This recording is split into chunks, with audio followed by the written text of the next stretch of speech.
Dubai ആസ്ഥാനമായ Emirates എയർലൈൻസിൽ കഴിഞ്ഞ 5 വർഷത്തിനിടെ ഒറ്റയ്ക്ക് യാത്ര ചെയ്തത് 1 ലക്ഷത്തിലേറെ കുട്ടികൾ. എയർ ലൈസൻസിന്റെ അൺഅക്കമ്പനീഡ് മൈനർ സർവീസസ് ഉപയോഗപ്പെടുത്തിയാണ് ഇത്രയും കുട്ടികൾ ഒറ്റയ്ക്ക് പറന്നത്.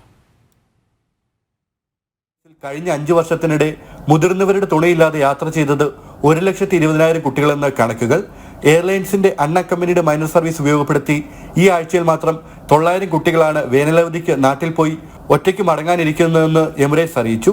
ജീവനക്കാരുടെ മേൽനോട്ടത്തിൽ 5 മുതൽ 11 വയസ്സ് വരെയുള്ള കുട്ടികൾക്ക് സുരക്ഷിതമായി യാത്ര ചെയ്യാൻ കഴിയുമെന്നതാണ് അൺഅക്കമ്പനീഡ് മൈനർ സർവീസിന്റെ പ്രത്യേകത. രക്ഷിതാക്കളുടെ സമ്മതമുണ്ടെങ്കിൽ 12 മുതൽ 15 വയസ്സ് വരെയുള്ള കുട്ടികൾക്ക് ഈ സേവനം വിനിയോഗിക്കാതെയും എമിറേറ്റ്സിൽ ഒറ്റയ്ക്ക് യാത്ര ചെയ്യാം. ബ്രിട്ടീഷ് കുടുംബങ്ങളാണ് ഈ സേവനം ഏറെയും പ്രയോജനപ്പെടുത്തുന്നത്. തൊട്ടു പിന്നാലെ ഇന്ത്യ, അമേരിക്ക, ഫിലിപ്പീൻസ്, ഫ്രാൻസ് എന്നീ രാജ്യക്കാരാണെന്നും വിമാന കമ്പനി പുറത്തുവിട്ട കണക്കുകൾ പറയുന്നു. ജനം, ദുബായ്.